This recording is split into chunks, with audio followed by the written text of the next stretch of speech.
Hey guys, it's Pizza College, and this is my first video. I think I decided to make this video just to show everyone how to build their teams for Guild Wars, and I thought I'd just share a bit of what goes through my mind while I'm setting up my teams, and how you guys can look at building yours as well.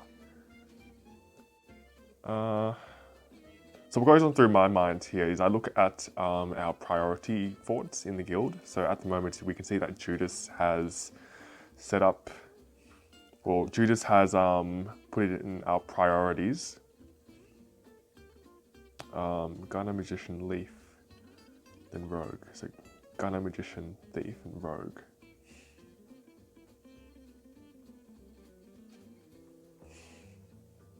Then I look through at what I'm capable of defeating and my return on investment as well. So what that means is that if you have a look at just beneath this battle icon here, you can see there are a number of points. See how it's 63 here and 60 here.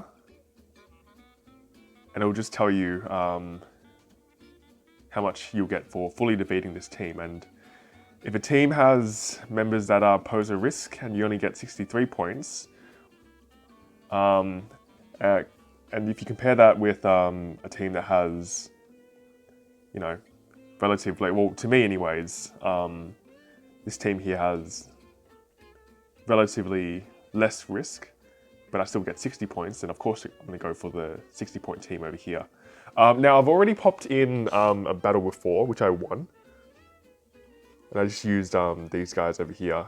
Spike, obviously, with Merlinus, as well as all of my light guys. A little side note, Merlinus has a buff that boosts your light hero's HP. And if you compare that with Siegfried's buff that boosts HP as well, you get a pretty deadly combo over there.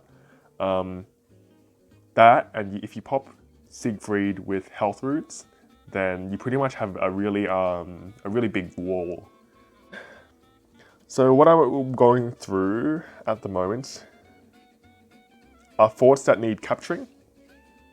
That'll take priority first. I can see that Gunner is still a priority, and we're 267 points to capturing it. We're 490 points to capturing Leaf Force, which means that our priority should be sitting at Gunner, because I think that we'll have a likelier chance to capture it. So let's go and look at the members that each of the teams that we can battle. I think I'm going to choose this one. Let's see where it takes us. Pop this here. And just having a look at this team. Earlier I used all of my light heroes on this team just because I saw all of these dark heroes at top. But it was a relatively close fight. I think it was because Spike was at the front line and he had Merlinus backing him up as well. So I think this time I'll just use most of my powerhouses.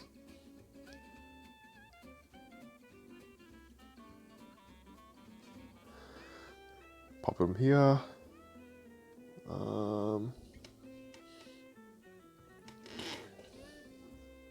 So what's running through my mind at the moment is what sort of heroes can outdo Spike, because he has a lot of HP, and if you don't eliminate him early on, then you're looking for a really bad time.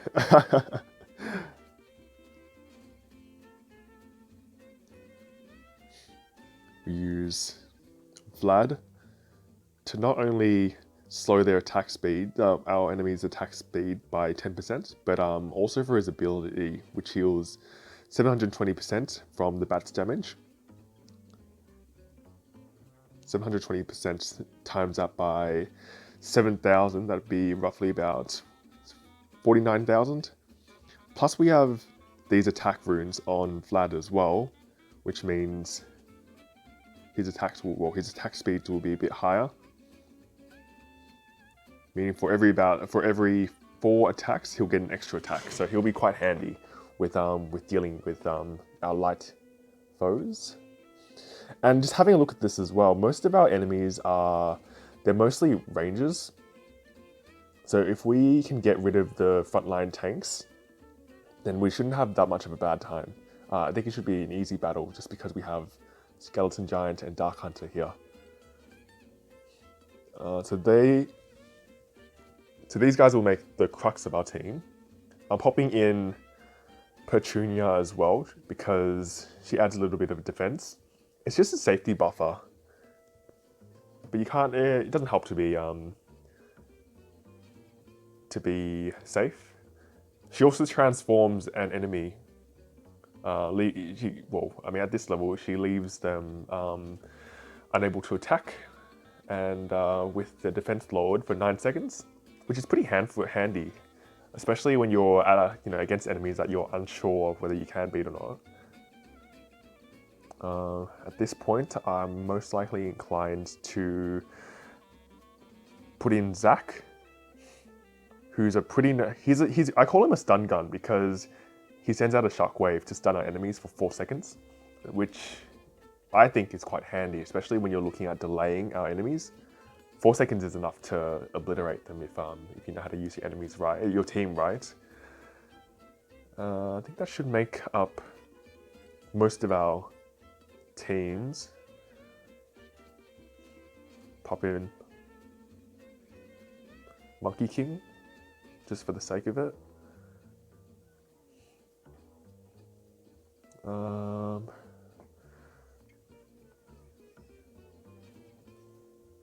Then I'll pop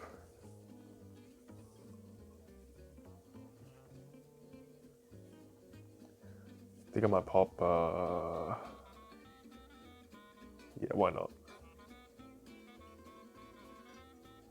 Sorrow. Gonna attack boost. And finally, yeah, we'll just pop our green guy. Let's give it a shot. Alright, so Skeleton Giant comes out first, which is good. And you can already see that he's dealing quite a lot of damage to the frontliners. Out comes what we're after. Yep. Great. Just analysing this here. Skeleton Giant dealt the most damage, and so seconded by Dark Hunter. The battle went by really quickly, so I don't think Dark Hunter was necessary in this, but it was just a precautionary method. Great, so now we're 207 points to capture. And seeing as I've used all of my, most of my tanky frontliners, it's time to retreat to lower levels. I think a lot of people in this guild put a lot of pressure on themselves to beat one particular enemy and that only particular enemy. But I think the great thing about this guild is that we're quite supportive of each other, and our attacks tend to spread out anyways. And then so if we're not unable to defeat one person, we leave that guy for someone lower, and then another team member can just come in and finish the job. So don't worry if you have to go down. It's just, as long as you get the points, and that's what's really important. I'm just looking at these lower point guys, and they're looking really baity. Like some teams have a bunch of level 4s, and they'll have if you have a look at the top team here, they have a level 6 piled with a bunch of level 4s, and one level 6 or even one level 7 can completely demolish a bunch of level 5s or level 4s. It's just not worth it. At this point, I would recommend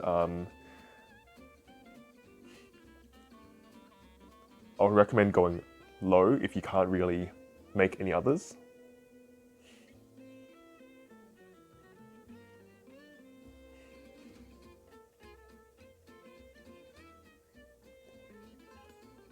This should be fine. I'm a bit worried with the level 5 Dark Hunter, but I have a level 5 Kasai, so hopefully that should be okay. Although I'm a bit worried about the Leaf Blade. He looks pretty tanked out, I have to say.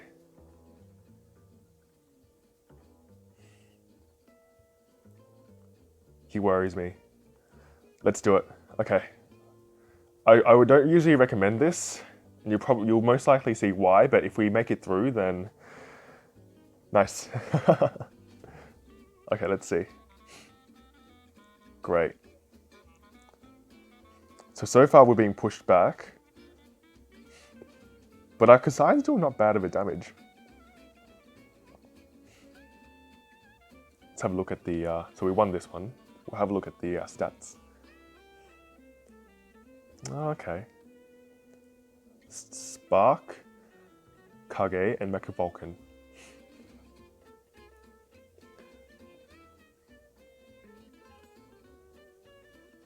Yeah, we won because of these buffs over here. So the top guy, Mecha Vulcan, and the guy on the 4th row on my left here, they provide 400% defense buffs. So when you put them together, they build a really tanky fire team. So they're quite nice. Kage is Kage. He deals a lot of critical damage. Spark and Torch, they both have burn damage. So over time, it'll do a lot of damage to your enemies. So it's just a little thing to take note of when you're playing your games. And last but not least, my lower tier teams. I'm using Valkyrie and Ice Cube because they both freeze my enemies, and I like to use them with Frost Queen as well because her ability causes enemies who are frozen to freeze and explode, and that deals damage to those around him as well. On top of that, I like to pop my water heroes with Pyroto, Blackbeard, and Goddess because of their buffs that they provide for HP, defense, and attack. I also like using Goddess here because her ability pushes enemies back, which is pretty handy in a lot of PvP scenarios. It's really good at controlling our enemies and just making sure that they don't come at us as often as they should be. From here, Atlantis. He's really good at delivering AoE damage. And he also stuns a lot of enemies as well, which is important for PvP scenarios. I'll just pop in these two just for the sake of it. I think I'm going to work with this guy here. I'm pretty confident that I'll beat him. Let's have a look.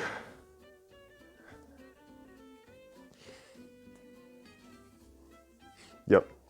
So as you can see here, if we slow this down, you can see that our enemies are frozen. And once they've stopped being frozen, you see it now, it actually deals a lot of damage. And you can also see that there are a lot of waves that push our enemies back as well, which is good for controlling and good for gaining advantage in the field. Just something for you guys to consider if you're thinking of building a water team as well. Victory! Nice. We can see that Talus dealt a lot of damage. That's just because he's tanked out with runes. Pyroto and Atlantis, they're pretty active in the team. And Ice Cube isn't as bad as well. But Pyroto and Atlantis, they're usually the damage dealers in my water team anyways, just because of their attack ability. And like I mentioned before with Atlantis, he deals a lot of AoE damage too. But yeah, that's all of my attacks done. Thanks for watching, guys, if you've stuck it out to the end. Really appreciate it. And I hope you guys take a lot of insight on how to build teams for Guild Wars in this video. And yeah, I look forward to seeing how you guys go, and good luck.